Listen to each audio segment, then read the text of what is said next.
Mukama yeebazibwa abooluganda, yeebazibwe nnyo. Tumwebaza nate olunaku olwaleero kubanga tukyassa omukka ate nga n'omukka gwe tussa tetulina nanusu gye tusasula. Ekitiibwa tusigala tukiddiza nannyini mukka atuwa buli olukedde. Mwebaza olw'obulamu bwo ne mwebaza n'olw'obulamu bwange era ne mwebaza olwa saaviisi y'olwaleero. Mbaaniriza mwenna mu church eno olwaleero, mwenna abali ku online, Mukama abongere omukisa. N'abooluganda abakatwegattako, mwenna abalokose, banaye Mukama abongere omukisa. Era yonna gye muli, Mukama yeyongere okubakola bulungi, yeyongere okubasumulula. Bangi abambuuza amakanisa gye baba bagenda okusabiramu gye bali. Naye obooluganda bw'oba tonnaba kufuna church entuufu, gira olindako ng'ogira owulira ekigambo mu kanisa eno. Kubanga abantu bangi baŋŋamba, waliwo abagaba amazzi, waliwo abakola ebifaanana bitya. Munanga abantu abasinga baawaba, bakola ebintu nga ddala bakola nga bo. Kubanga Yesu waffe gwe twogerako tatambulira mu bucupa, tatambulira mu budomola. Yesu yeemalirira, tebamugattako kintu kirala, yeemalirira. Kati eyo gy'oli bw'oba olaba nga ekkanisa gy'olaba ddala mazima ekuli okumpi nga ddala si ntuufu, totawaana kubanga ojja kuba omaze by'okola biba tebigenda kuyamba. Naye Yesu waali ate asobola. Tujjira tubeera nga ddala bwe walokokedde online, tujjira tubeera mu kkanisa eno, Mukama ajja kulungamya nga bwe tusaba, ajja kulungamya ekkanisa entuufu gy'osobola ogenda okusabiramu.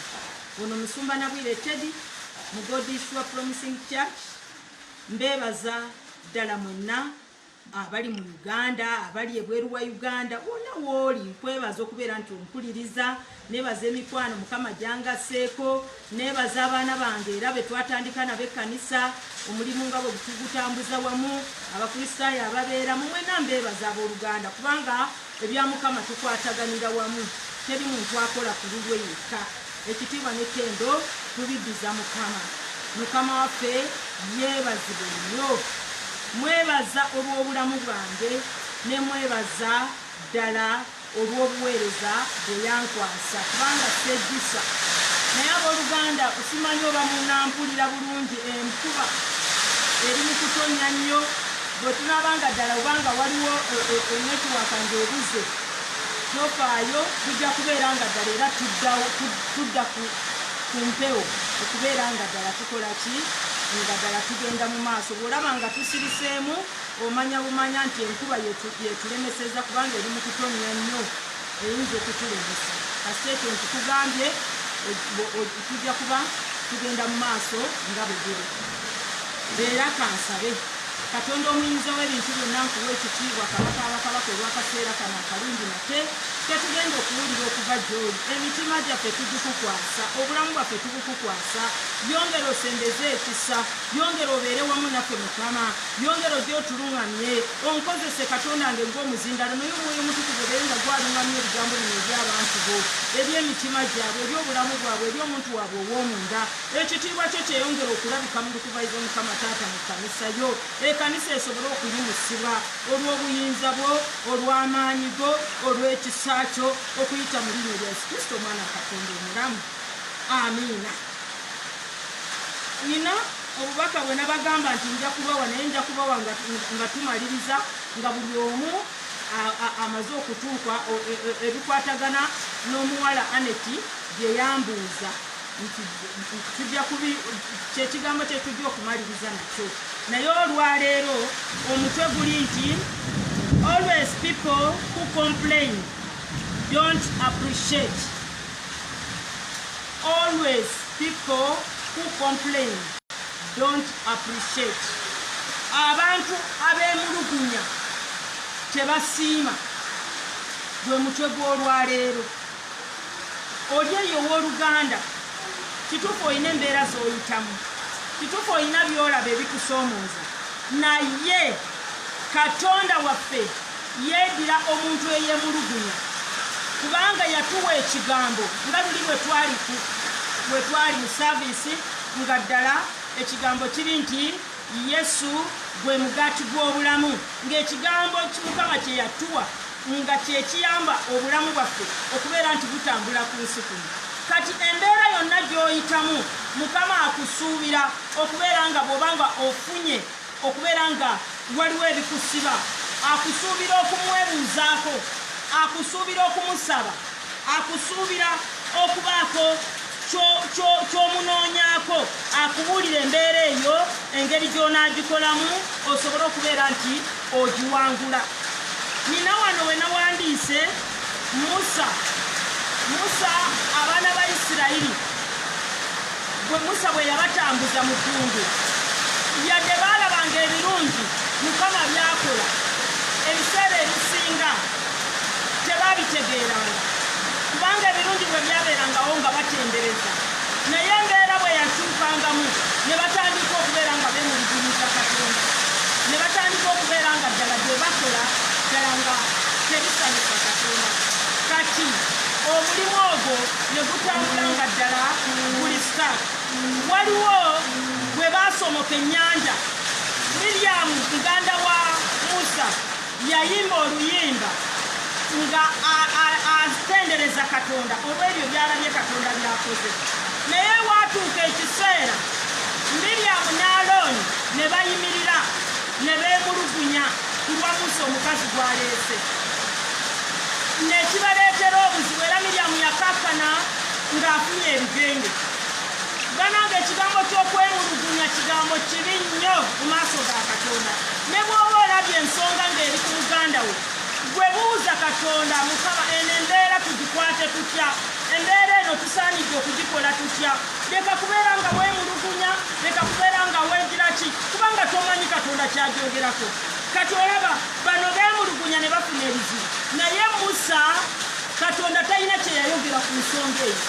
Oyinza okulaba abaweereza ba Katonda abaayogedde ne Katonda, abaamanyi Katonda kyayogera ku mbeera eyo, naye gw'oyingirawo buyingizi n'otandika okwemulugunya, n'otandika okwogera bubi, n'otandika ebintu okubeera nti obitabulatabula, n'oweereetera obuzibu mu maaso go ne Katonda. Omuntu yenna ng'akoze ekintu leka kwemulugunya kubanga si gwamutumye okukikola.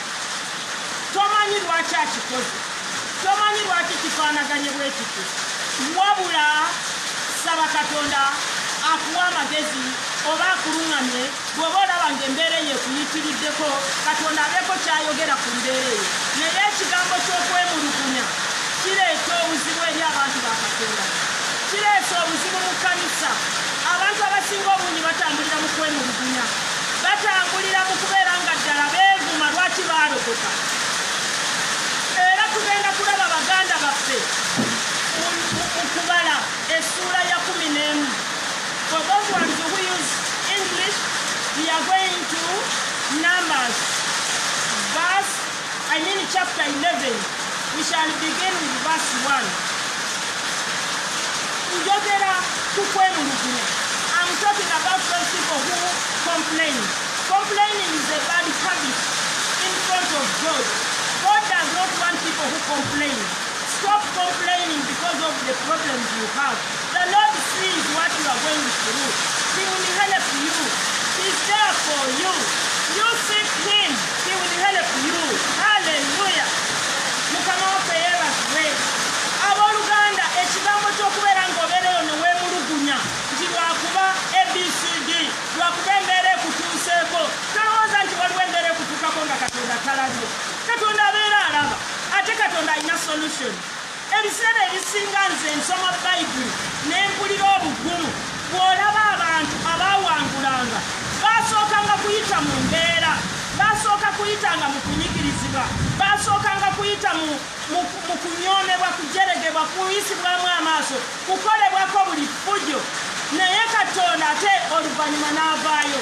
Ekikulu w'oli manya nti ntambula ne Katonda wange, ekyo kikumale.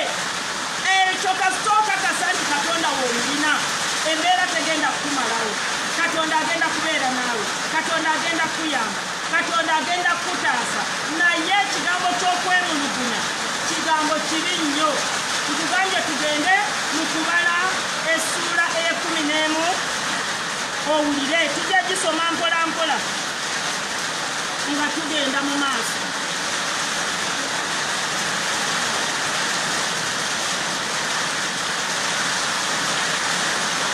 Yesimanyi oba mumpulira Mukama abayamba. Kati wano ayogera bw'ati. Tujasooka n'olunyiriri olusooka paka ku lwokusatu. Agamba bw'ati nti abantu ne baba nga beemulugunya nga boogera bubi mu matu ga Mukama. Mukama bwe yabawulira obusungu bwe ne bubuubuuka, omuliro gwa Mukama ne gwokya mu bo ne gulya ku nkomerero y'olusira. Abantu ne bakaabira Musa. Musa n'asaba Mukama, omuliro ne gukakkana. Ekifo ekyo ne kitumibwa erinnya Tabera, kubanga omuliro gwa Mukama gwayokya mu bo. Haleluya!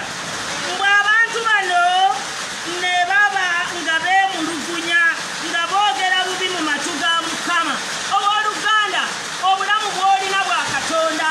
Buli lwe weemulugunya, buli lw'obeera nga ddala oyogera ebigambo ebibi, ebigambo ebitasaana, obeera oyogera mu matu ga Katonda. Ebigambo byo bigwa mu matu ga Katonda.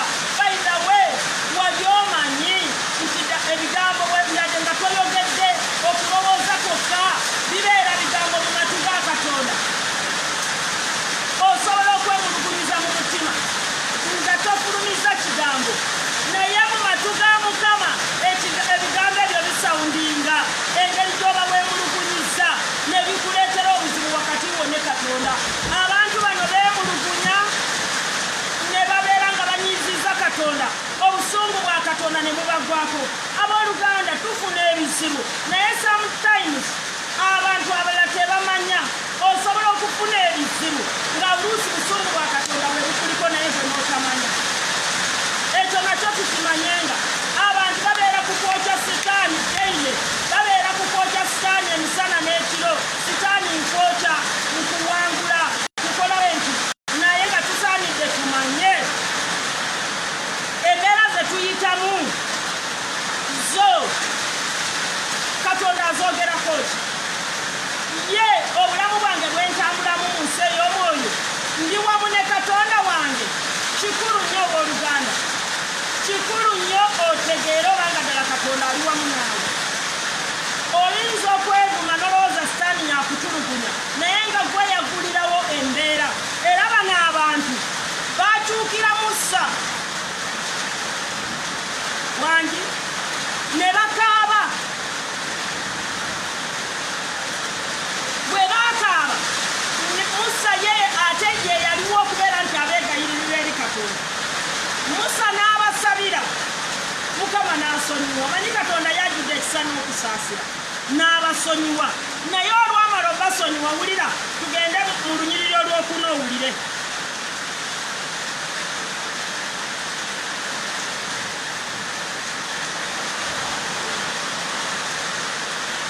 Awo ekibiina ekyabasenze ekyali mu bo ne batanula okwegomba, n'abaana ba Isirayiri nabo ne bakaaba amaziga nate. Owulira, bano abasenze abantu ababalimu nga bo si Bayisirayiri, oluusi bo nga si balokole, nga tebategeera Katonda, bo ne batandika okukaaba olw'embeera gye baalimu. Naye mbwe abalokole nabo ne babeeyungako, nabo ne batandika okukaaba. Haleluya! Mukama waffe yeebazibwe. Bano nabo ne beeyungako ne batandika okukaaba amaziga, nga nabo beemulugunya. Wali omuliro gwokeza abasinga obungi mu bo bafudde n'okufa, naye abasigaddewo tebakitegedde. Abooluganda, nkabuulidde, bw'otasaba Mukama n'akuzibula amaaso ag'omwoyo, buli mbeera ebeerawo totegeera lwaki ebaddewo. Tosobola kumanya lwaki ensonga zifaanagana bwe zityo. Bw'obeera bubeezi awo n'obeera nga buli ekijja ogwamu bugu. Bw'owulira boogera ku gundi nga naawe oyogera. Bw'owulira nga baveeya gundi nga naawe ogera. Bw'owulira nga bakola ebifaanagana bitya nga naawe weeyungamu. Nga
tujjukira ebyennyanja bye twaliiranga obwereere mu Misiri, wujju n'ensuju n'enva n'obutungulu n'ebyokuliira.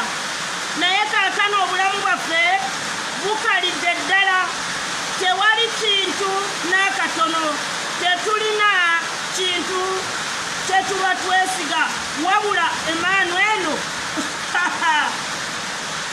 obawulira beemulugunya, naye basinzidde ku bali ababeetoolodde be bali nabo ne batandika okwemulugunya ne bagamba mu Misiri twaliranga bye twalyanga bya bwereere, naye laba Katonda byatukoze, yatuleeta eno okufiira eno.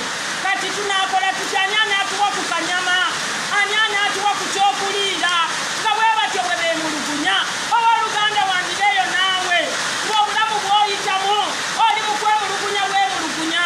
Katonda yatuwa ekigambo kye nga ye Bayibuli, erimu ebirungi byaffe, erimu obulamu bwaffe. Embeera ekusobedde, genda mu maaso ga Katonda omwebuuzeeko amagezi. Katonda yalina ansa. Teweemulugunya bwemulugunya. Tobeera awo n'obeera nga weegatta mu gurupusi z'owulira, n'obeera nga naawe oyonoona Katonda. Yeebazibwe oyo abeera omulamu. Nkuweerera amagezi yadde munda mu ggwe toterekangamu kigambo kya kwemulugunya. Omuntu ne bw'akukola bubi tomwemulugunyiza. Ago magezi ngakuwadde. Kakuma viivi obuuze Mukama amagezi ku nsonga eyo. Yeebazibwe Mukama, yeebazibwe abeera omulamu. Okekuma viivi obuuze Mukama, taata omuntu ono mpa ku magezi, mpangudde ntya embeera eriwo ku lw'omuntu ono, ku lwa muganda wange ono, nyamba, tutabaganye tutya, tweyambye tutya. Haleluya.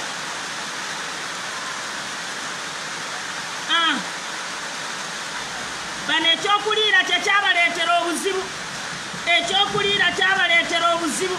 Mbu Musa, ulira kati kabona omusumba atwala abantu. Mukama gwe yagala naye bwe eri n'amuwa data yonna ey'okutwala abantu be gy'abatwala.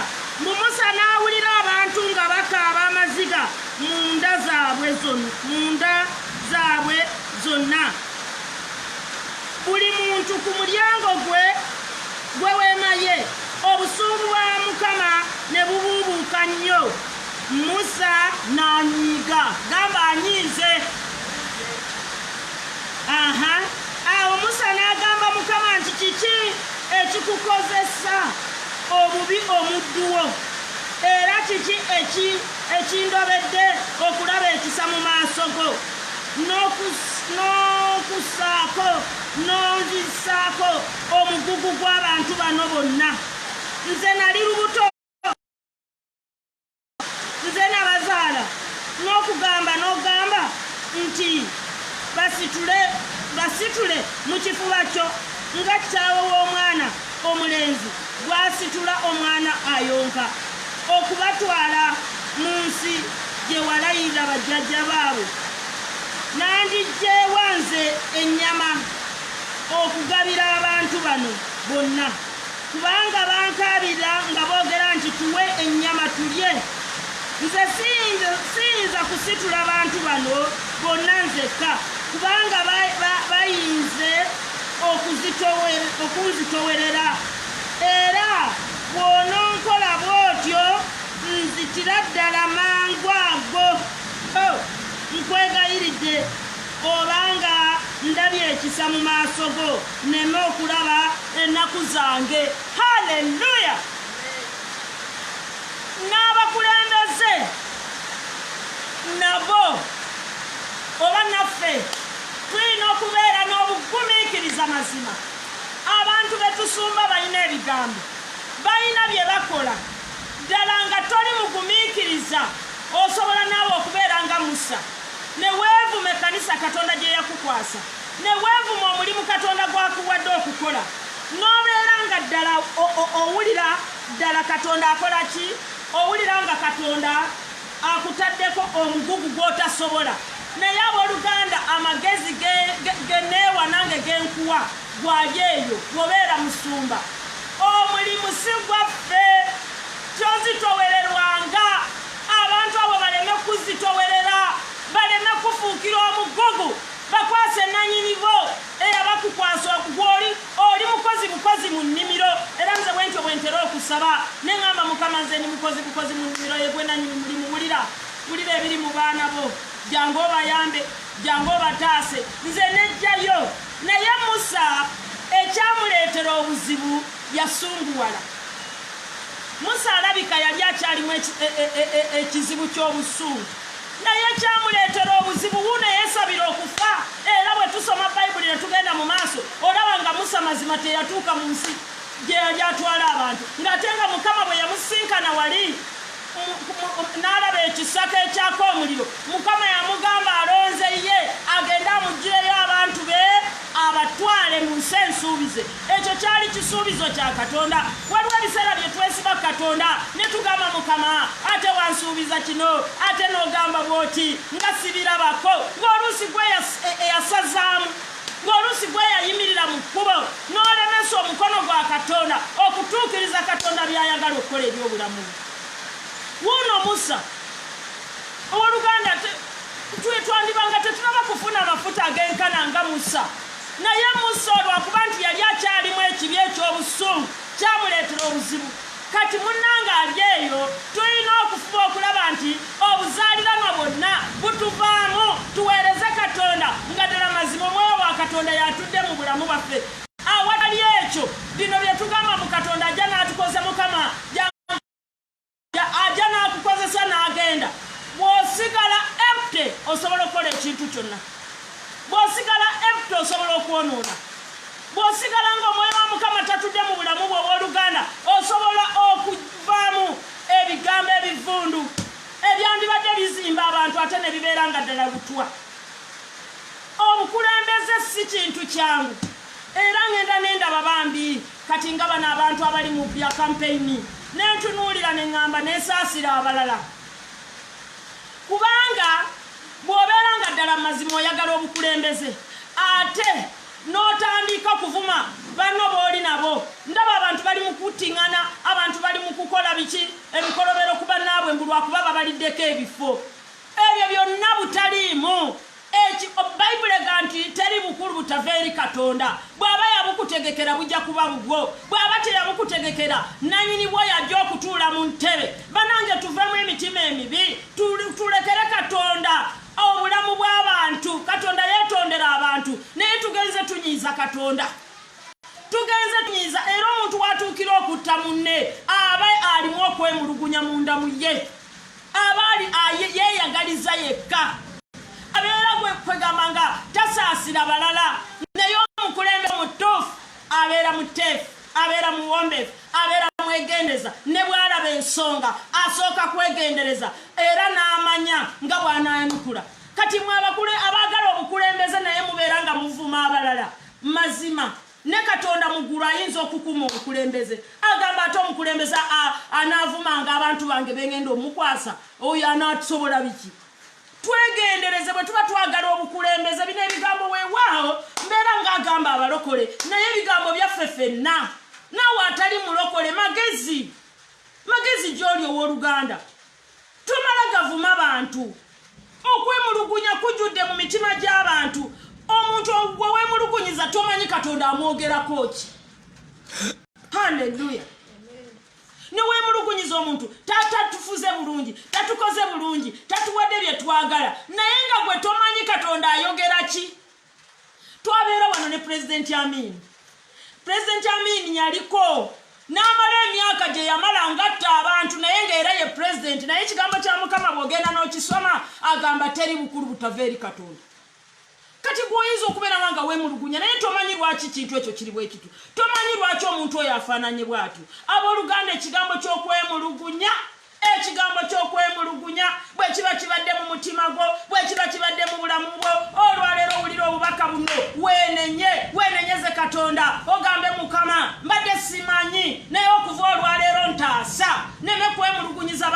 gwe era wemba nina kyenoonya era wemba nina kyenjagala nsabenga gwe nindirirenga gwe. Haleluya. Ebigambo bino bireme kumala gagenda bwe bityo oluganda naye leka biyambe obulamu bwo n'obwange tubeere ddala abantu abasanyusa Katonda eyatutonda. Ensi gye tuliko tuleme kaayana ne bannaffe tuleme kaayana n'ebyensi. Mukama byatuwadde bitumale. Mukama kyatukwasiza mu ngalo tu praising the Lord. Bw'aba tatuwadde ekyo tekiba kyaffe. Ekikyo Katonda ajja kikuwa. Bwe kiba kikyo Katonda ajja kikuwa. Sikusaddaaka sikuteekayo bino n'okola biri na biri nti olwolwoka ofuna ekintu no. Katonda nanyini gulu n'ensi. Ensi eno ya Katonda. Weewaawo sitaani yajje papalikako n'abeera ng'awambye naye ensi ya Katonda.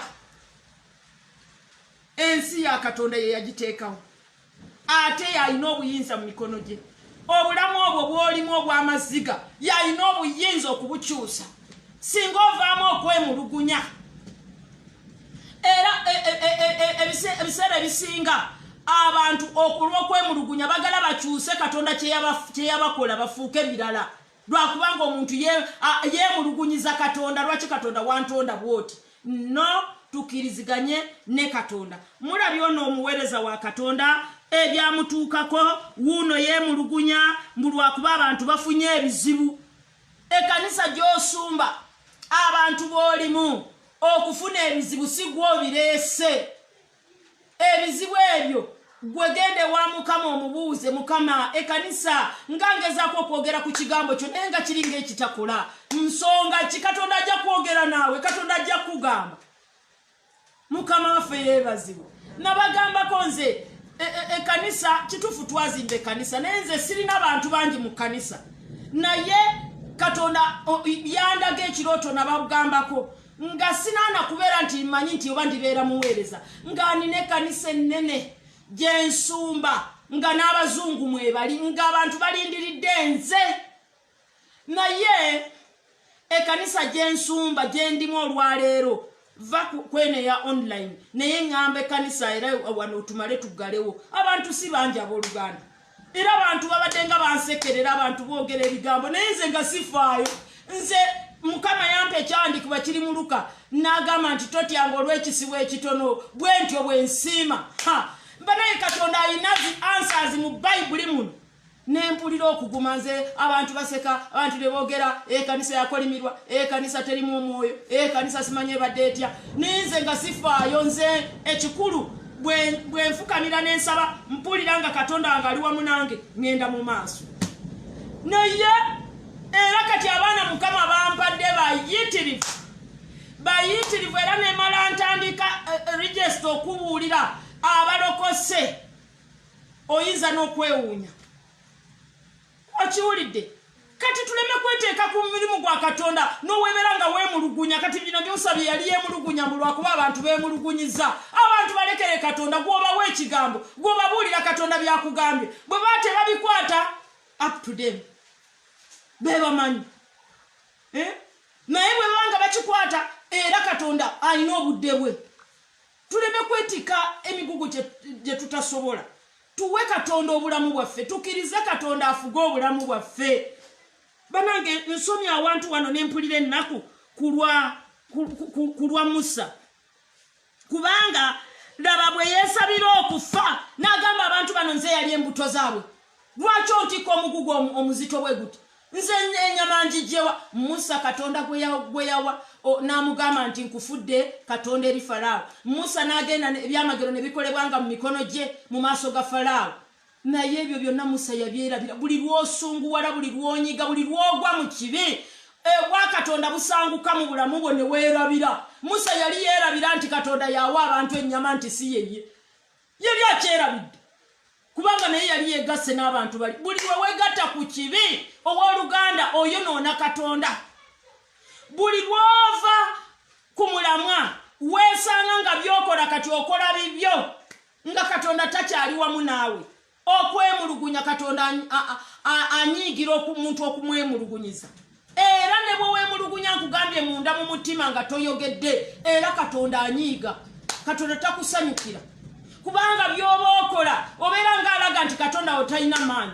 Katonda otayina buyinza mune tusoma ku baganda baffe abafunanga ebizibu ntera kwogera kuba Misaki Sedwaka na Abednego bandi badde bagana Katonda olimba ne bakuma omuliro ne bagera nga bagwongera mu ng'olaba bulabi nga ffe tusinza kwe Mukama toli fair no bo bagenda mu maaso ne bagamba kabaka sigala n'obulamu bwo sigala ku bwakabaka bwo sigala ku namulondo yo naye ffe bolaba tuli Katonda gwe tusinza atatukiriza kukola kyotugamba kituufu tukulabako yegwe kabaka atudde ku ntebe naye beera ku bwakabaka bwobwo ffe tetugenda kukola kyogamba mbuka Bayibuli egamba kabaka n'ajuumuuka n'agamba bongeremu omuliro ne bongeramu ng'alowooza nti bwe bonna yongeramu bano banaatya byebyo ebizibu ebituleeta okwemulugunya embeera bwe yeeyongeramu okujuumuuka kati gwe ne weemulugunya mu kifo ky'okusaba n'omanya Katonda ayogera ki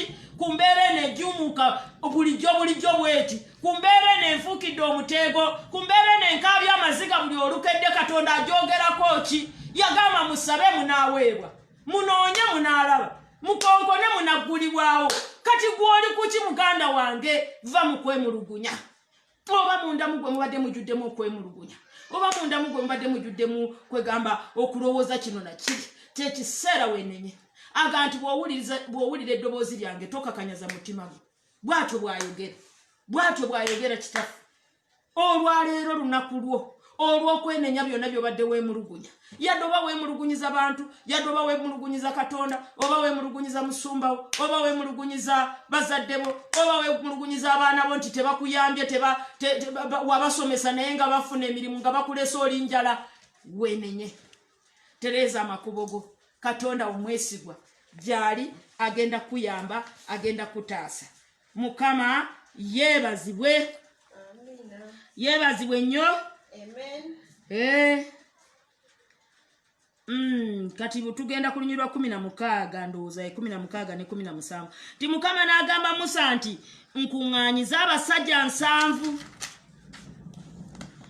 anti agambye ye taasobole kubeera nti abantu abasitula yeka ku bakadde ba Isirayiri b'omanyi okuba abakadde b'abantu n'abakulu abanaabafuganga obaleete ku wema ey'okusinkaniramu bayimirire eyo wamu naawe nange naka nenjogera naawe eyo era natoola ku mwoyo oguli ku ggwe nenguteeka ku bo nabo banaasitulanga omugugu ogw'abantu wamu naawe olemenga okugusitula gwe weka kati olaba singa Musa yakwata ebintu bino bulungi laba Katonda yalina solution Katonda yalina answer Katonda yalina ekyokukola naye yengeri gye yagira ki nze nazaala abantu bano nze nenteko omugugu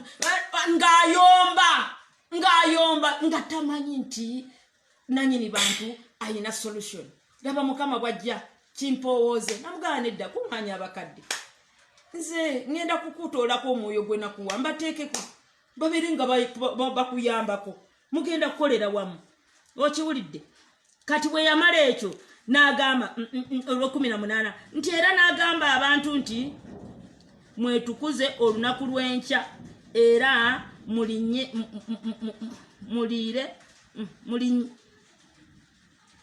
mulirya ennyama kubanga mukaabidde amaziga mu matu ga Mukama nga mwogera nti ani alituwa ennyama okulya kubanga twali bulungi mu Misiri Mukama kyava abawa ennyama ne mulya temulirekayo lunaku lumu temuliriirako lunaku lumu newankubadde ennaku 2 newankubadde ennaku 5 newankubadde ennaku 10 newankubadde ennaku 20 naye mwezi mulamba okutuusa lwerifulumira mu nnyindo zammwe ne mujenyiwa kubanga muganye Mukama ali mumwe ne mukaabira amaziga mu maaso ge nga mwogera nti ekyatujja ki mu Misiri mbu Musa n'agamba nti abantu bendimu wakati be basajja abatambula ng'ebigere obusirivu 6 naye ogambye nti ndibawa ennyama baliriirako omwezi omulamba banaabattiranga endiga n'ente okubamalanga ulira musa byabuuza mukama oba bali bakuŋŋaanyiza ebyennyanja byonna eby'omu nnyanja okubamalanga mukama n'agamba musa nti omukono gwa mukama guyimpawadde kaakano onoolaba obanga ekigambo kyange kinaatuukirira gy'oli nanti ki si weewaawo yabazwe mukama ebigambo bino bigambo bikulu nnyo oluganda lwakuba tubeera ku ssaawa nga tudduka buddusi naye nkusabanga ebigambo bye tuba tusomye oddengayo weetegereza ebigambo obisome owulire mukama bwe yamala ogamba musa okumukaŋŋaanyiza abantu n'amugamba nti ku kyennyama kye wayogeddeko abantu kye bakaabira ŋŋenda kubawa ennyama temugenda kuliirako lunaku lumu oba nnaku 2 oba 5 oba 10 oba 2 wabula mwezi mulamba nga muli ennyama okutuusa lwerifulumira mu nnyindo musa n'abuuza mukama nti mukama okyasaaga gwe abantu bendimu obamanyi omanyi obungi bwabwe bwotyo naawe owooluganda osobola okubuuza mukama ebigambo ebifaanagana bwe bityo ng'olaga mukama nti gw'omanyi okusinga katonda gw'olaba obuzibu obukwetoolodde ng'obuzito bwabwo katonda alabika tabulaba bwe bati abalokole ekituleetera obuzibu byebyo netubeera nga tulaga katonda nti ffe bye tuli mu bizibu teri kizibu ate teri kirema katonda akyusa mu lunaku olwo akyusa mu ddakiika buddakiika ekibadde ekikukaabya amaziga n'otandika okufuna essanyu naawe ne weewuunya n'okwewuunya mukama yeebazibwe muganda wange embeera yeekwemulugunyisa eyo giveemu era musa ekyamuleeta okubeera ng'awakanya katonda ng'amugamba nti ogwe tomanyi abantu bennyini musa yali agudde buli lwogwa buli lwobeera mu kibi mazima tosobola sanyusa katonda n'okukkiriza tekubeera mugwe n'ebintu kati olaba bye walabanga nga bifunda nga bisoboka kati oba olabanga bigazi binene tebisoboka oba olabanga yadde tewaliwo asobola okukinyeenyaako ne bwaba batenda katonda olabanga katonda tajja kusobola ate ekyo kinyiiza katonda munda mugwe mwe mubeeramu obutakkiriza ng'olaba embeera yonna eno okusinga katonda owooluganda oli mu trouble. You are in trouble. Believe God. God is able. Embeera gy'oyitamu kato oba efaanana etya oba oli ku kinnya oba ofudde bagenda kuziika mu keesi eyo bw'obeera okkiriza osobola okuyimuka n'ovaayo kisobokera ddala mu linnya erya Yesu. Mbw'okukkiriza kye kinyweza ebyasuubizibwa mukama atusuubiza nti ye muyinza w'ebintu byonna agambye musa nti waliwo ekirema katonda nti ogenda kulaba ekigambo kya katonda. Haleluya! Anange nze nsoma bayibuli n'ennyumira nsoma bayibuli n'ensanyusa naye gwe simanyi oba gwe kubeerera etya simanyi.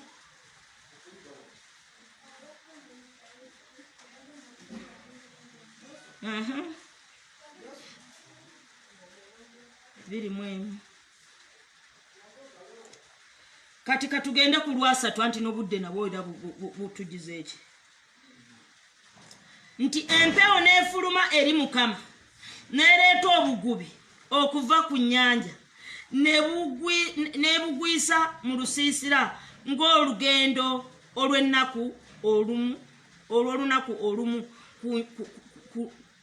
ku luuyi luno n'olugendo olw'olunaku olumu ku luuyi luli okwetooloola olusiisira ng'emikono 2 okutuuka ku ttaka we bwali. Abantu ne bagolokoka ne bazibya olunaku olwo ne bakeesa obudde ne bazibya obudde obw'enkya ne bakuŋŋaanya obugubi eyakuŋŋaanya obutono yakuŋŋaanya komeri 10 babweyinikira ne babweyanikira wonna okwetoolola olusiisira.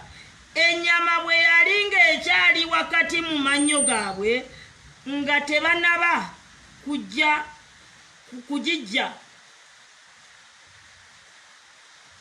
kugigaaya, obusungu bwa Mukama ne bubuubuuka ku bantu. Mukama n'akuba abantu ekibonyoobonyo kinene nnyo. Ekifo ekyo ne kitumibwa erinnya Keberosoka Taava, kubanga we baaziika abantu abeegomba. Mukama waffe yeebazibwe. Mukama talina mbeera emulema. Ekyo lekanga kulowooza nti ebibyo Katonda tabisobola. Lekanga kulowooza nti Katonda tasobola kukyusa. Lekanga kulowooza nti gw'olibeera mu maziga paka w'oligenda mu ntaana. Nedda, Katonda asobola okukyusa ebintu. Bano abantu Katonda yali abakoleddeko, Katonda yali akozeeko mu masekati gaabwe. Baali tebali supposed okwemulugunya bwemulugunya, wabula ekyali kye baali balina okukola kusaba, kugwa mu maaso ga Katonda, okumusaba nti Mukama embeera ng'ekaaye, tuyambe, tutaase, baako kyokola, baako kyokyusamu. Ekyo kisanyusa nnyo Katonda, kubanga oba olabye nti obuyinza buli mu mikono gye, oba olabye nti obusobozi obw'embeera gy'oyitamu ye yasobola. Naye buli bw'osigala nga bwemulugunya n'otwalirako oli ojja kwesanga nga bakutute mu batali Katonda, nga be bagenda okukola ku nsonga y'owooluganda. Nkuweerera amagezi mukwano gwange, kwasa Katonda obulamu bwo. Baziika wano abantu abeegombye. Okwegomba kubi. Tetusaanidde kwegomba. Buli lwe weegomba omwo mwe mujja okuva okwemulugunya. Weemulugunyize Katonda. Era Musa, nkubuulidde, Musa ekyamuviiramu, Musa teyatuuka mu nsi ensu, anti yasaba kufa. Yasaba Mukama amutwale. Mukama n'agamba, nfunira abantu mbafukeko amafuta, mbawe omwoyo, babeere nga bakuyambako. Naye Mukama ng'ateekateeka mu abo, kati nga Musa akoze, kubanga Musa okusinziira ku bye yali alabyeko, Katonda bye yali akozeeko, owooluganda oli eyo mazima, bye tulabyeko Katonda byakoze, tuleme kuddirira mu kukkiriza, tuleme kuddirira mu kuyamba baganda baffe, tugende mu maaso n'okuyamba baganda baffe. Yadde ebiriwo biringa ebirabika ng'ebiganye, yadde ebiriwo biringa ebirabika ebika by'abantu amaziga, abantu basula bubi, abantu tebalina kye balya, abantu balina embeera etali nnungi, abantu tebalina ssente ze basasula mayumba. Banange tukkirize Katonda, tusabire abantu, tuzimbe abantu emirimu abatalina emirimu gyegiri. Katonda yamanyi gyegiri, tusabire busabiza abantu, tuve naffe mu kwemulugunya.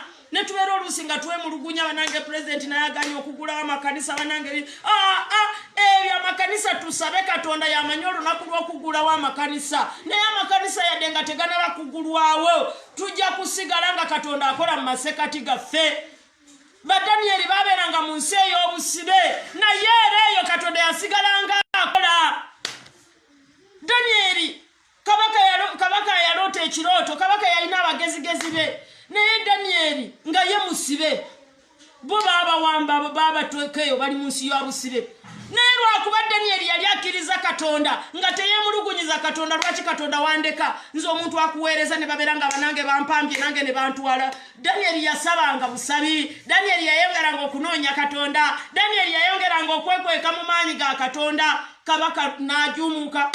Kabaka nayagala okutta abagezigezi nti ayagambye bamulootolere ekirooto, bamugambe byaloosa ate balootolere nga tebasobola. Bagamba kabaka, ebyo byogera tebiriiyo, ddala mazima tebiriiyo mu baana b'abantu, naye eri Katonda buli kimu kisoboka. Eri Katonda tewaliwo mbeera owooluganda, embeera gy'olimu eyo tesobola kulema Katonda. Ekyo kyenkubuulira, ky'oba ovaamu buvi kwe kwemulugunya. Tusabire wamu. Bangi abali mukunkubira amasimu ne tubeera nga tusabira wamu. Ne bwe ogenda kuwulira ng'omuntu akugamba kye twabadde tusabira nga kikoze. Katonda waffe asobola. Danyeri n'agamba yali atuuka ku kabaka, namugamba nedda, gamba kabaka, ampeeyo olunaku ampeeyo kiro kino nja kujja mubuulira ekirooto kabaka naye bwe bamugamba naga ekiro kimu nakyo nja kulinda n'alinda Daniel n'agamba banne ne bagenda okusaba Katonda banaye Katonda waffe agamba yatonda amaaso alaba yatonda emimwa ayogera yatonda enyindo awunyiriza buli kimu wangi Daniel olwayingira bwati ne basaba Mukama namuwa ekirooto kyennyini nnyini kabaka kye yaloota ate namuwa n'amagezi ebyo obisomanga muganda wange oba osoma nobeera nga Musa Katonda gwe yakozesa n'atuuka mu maaso ga Falaawo n'atamutta Falaawo n'abeera nga aleeta emisota mu gikange Musa nga Musa omuggo gwe yalina gwali musota munene okubira buli omusota Musa n'asigala nga ddala busota buli bumiriddwa Musa nga mulamu Musa n'abeereeyo Mukama n'amugamba nti bigenda kubeera bwe biti ne bibeera naye Falaawo n'atamutta n'asigala nga mulamu ebyo nga yeerabidde mukwano gwange teweerabira buli lwe weerabira oyonoona Katonda teweerabira Katonda bye yali akozeeko kkiriza Katonda kye yali akoze kiri n'olwalero akyasobola ate asobolera ddala Daniel yali omusibe okukakana nga bamulinyisiza amadaala kubanga aleese ekirooto n'aleeta n'amakulu bamulinyisiza amadaala naye abakusika bakuzza wansi nabo gye bali naye ne bwe banaakusika Daniel baamusika ne babeera nga ddala baagala kumutta ne babeera nga naye tebaamusobola kubanga yalina Katonda bw'obeera ne Katonda teri mbeera ekusobola toeri mbeera ekusobola owooluganda ne bwe banaakuyimukirako ab'enkanawa ogenda kuwangula wabula kimanye nti abantu abeemulugunya tebasiima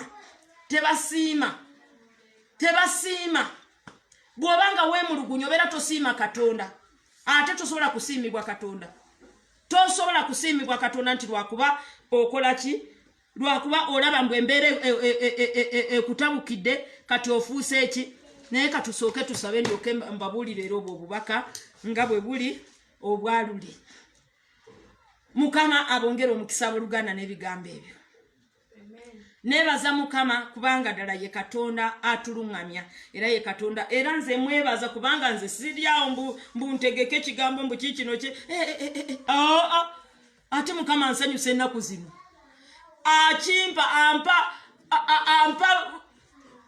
mu ddakiika siryawo mbumbeera abanage obunkeke simanyi naweereza ki ate Katonda abeera amanyi kyoweetaaga Katonda abeera amanyi kyayagala omanye ekyo ekigambo nakifunye era nakyo nga bukya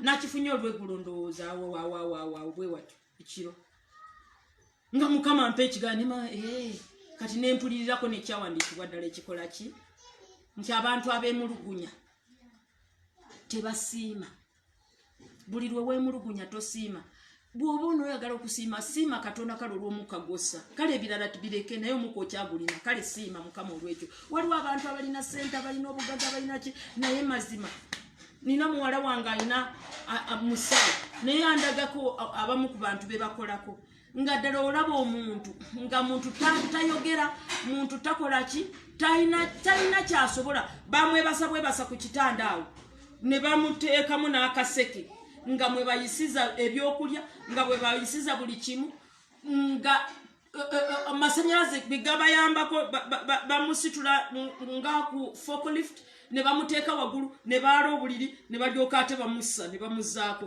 ekitanda kyennyini kino yefuuka ng'entebe ne bagirako ne bamuwetako ku ntebe n'atuula n'amala n'addayo sente weeziri naye obulamu talina naye gwe kale weebaze Mukama olw'obulamu bw'olina obwo okuva mu bulamu obwo ojja kufuna ate n'ebisingawo kati weesabire okusinziira ku bigambo by'owulidde tusabe bwe tusaba wano tusabangako katono naye bw'oba oddayo bw'oba ozeeyo ng'oli wekka nkusaba weeyongere ng'okwesabira osabirenga mu nsonga eyo mu kigambo ekyo Katonda yeeyongere okukola ebikulu n'ebyamaanyi eby'obulamu Katonda ayinza byonna ssebo w'ekisanku w'ekitiibwa era nkwebaza mukwano gwange olw'ebigambo bino ssebo byompisizaamu. Nsaba libeere eddagala eri bakwano bange baganda bange babeere nga ddala ssebo w'ekisa bazibuka amaaso ababadde balina embeera ze bayitamu nga beemulugunya nga ddala basobeddwa nga ddala taata ow'ekisa bafuuse nga bano abaana ba Isirayiri bwe baali. Saasira, sonyiwa, oli Katonda ajjudde ekisa n'okusaasira. Sonyiwa Katonda wange kubanga nsomye waliwo Musa wali awaasooka.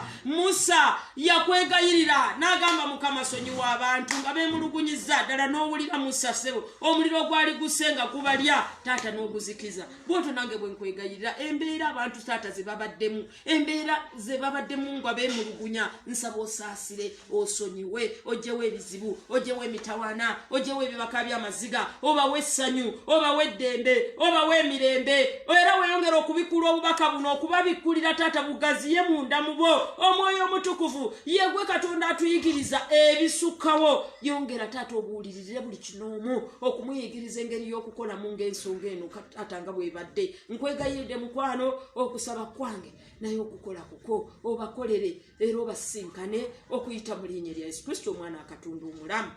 Amiina. Gwe ow'okulokoka ddamu ebigambo bino gamba ayi Mukama olwaleero okusinziira ku bigambo bye mpulidde nsaasira olw'okwemulugunya okubadde mu bulamu bwange. Yegwe yantonda n'onteeka ku nsi mbadde neemulugunya nga simanyi nti osobola obulamu bwange okubeerako ng'ebyobukyusaamu. Kyenva nsaba olwaleero osangule amannya gange mu kitabo ky'abafu ogawandiike mu kitabo ky'obulamu kubanga nsazeewo Yesu okufuga obulamu bwange era nzikiriza nti ye mwana wo eyajja okununula ensi. Leero njatula nti ndokose. Weebale Mukama kubanga ondokodde okuyita mu linnya lya Yesu omwana wa Katonda omulamu. Amiina. Mukama abongera omukisa olw'ebigambo ebyo. Kati ekigambo kino kye nabagamba luli tugenda kukisoma ngenda kubasomera busomezi kirimu Ezekeeri 16 tujja kusoma olunyiriri olusooka paka ku lwe14. Ezekeeri 16 tujja kusoma olunyiriri olusooka paka ku 14. Wuliriza nti nate ekigambo kya Mukama ne kinjijira nga kyogera nti omwana w'omuntu manyisa Yerusalemu emizizo gyakyo oyogere nti bw'ati Mukama Katonda bw'agamba Yerusalemu nti okuzaalibwako n'ekika kyo bya mu nsi ey'Omukanani.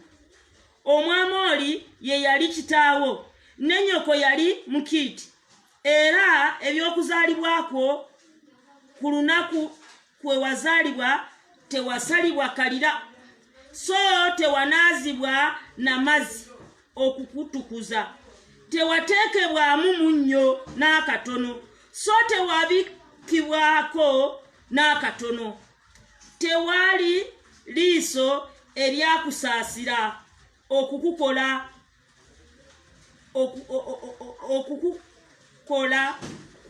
ku ebyo byonna okukukwatirwa ekisa naye n'osuulibwa mu ttale ebweru kubanga wakyayibwa gwe ku lunaku kwe wazaalibwa. Bigambo bino nakugamba Mukama yabimpa byali byange kubanga wakyayibwa gwe ku lunaku lwe wazaalibwa.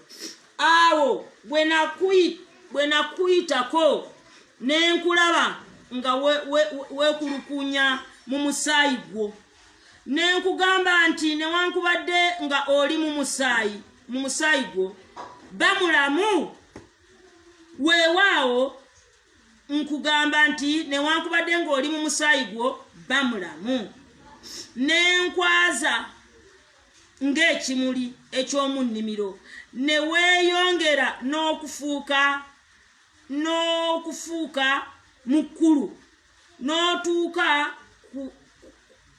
ku buyonjo obulungi ennyo. Amabeere go ne gamera enviiri zo ne zikula era naye ng'oli bwereere nga tobikiddwako. Awo bwe nakuyitako ne nkununula laba ekiseera kyo nga kye kiseera eky'okwagalibwamu nenkwalirako ekirenge kyange nembika ku bwereere bwo. Weewaawo nenkulayirira n'endagaano naawe endagaano bw'ayogera Mukama Katonda, ofuuka wange. Awo nenkunaaza n'amazzi, weewaawo nenkunaalizaako ddala omusaayi gwo, nenkusiigako amafuta. Olwo Mukama atandise okuyonja, n'okwambaza omulimu ogwa ddalizi, nenkunaanika engato ez'amaliba ag'eŋŋonge, nenkusiba olw'ebajjo olw'abafuta ennungi, nenkubikkako aliiri, era nenkunanika eby'obuyonjo, nenteeka ebikomo ku mikono gyo n'omukuufu mu bulago bwo, nenteeka empeta ku nnyindo yo n'eby'omu matu go, n'engule ennungi ku mutwe gwo, bwe wayonjebwa bw'otyo ne zaabu ne ffeeza, n'ebyambalo byo byali by'abafuta nnungi, ne aliiri n'omulimu ogwa ddalizi. Walyanga obuto bulungi n'omubisi gw'enjuki n'amafuta, n'oba mulungi nnyo nnyini, n'olaba omukisa okutuusa mu bukulu obw'obwakabaka. Ettutumu lyo ne lyatiikirira mu mawanga olw'obulungi bwo, kubanga bwali butuukiridde olw'obukulu bwange bwe nali nkutaddeko, bw'ayogera Mukama. Mukama affe yeebazibwe.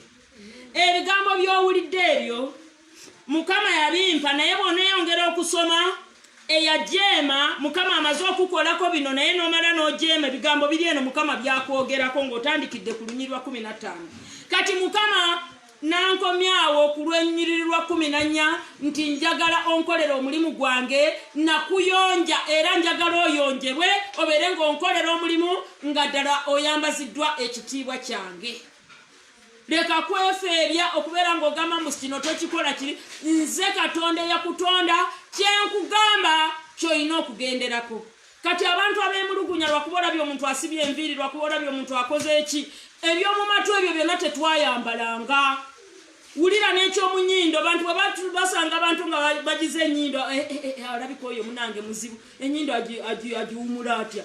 Katonda byonna nga yakugambye oba osobola okikola. Tuve mu bintu by'okwemulugunyiza abantu. Ndowooza Aneti oba kwoli simanyi, naye bw'oba kwoli Mukama akuyambe, akutaasa, asumulule omwoyo gwo, asumulule omutima gwo. Oba oluusi naawe oli mu mbeera nga ze twalimu emabega nga Mukama yatusiba, kubanga Mukama asooka okuteekawo embeera ng'akugezesa, alabe onokkiriza okukola kyakugamba oba nedda.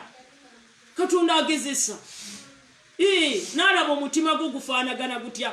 Alabe bw'anaakuweta nti gendera eno gy'onoogenda, nti kola kino ky'onookola. Katonda agezesa okulaba omutima gwo oba gunaatereera n'obeera ng'otambula ne Katonda. Kati ekigambo ky'okweyonja kigambo kya bwakatonda, okubeera nga ddala obeera nga oweesa Katonda ekitiibwa.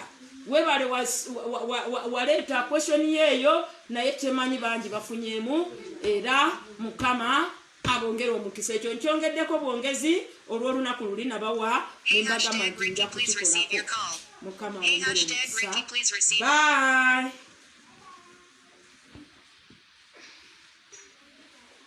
Oh, yes.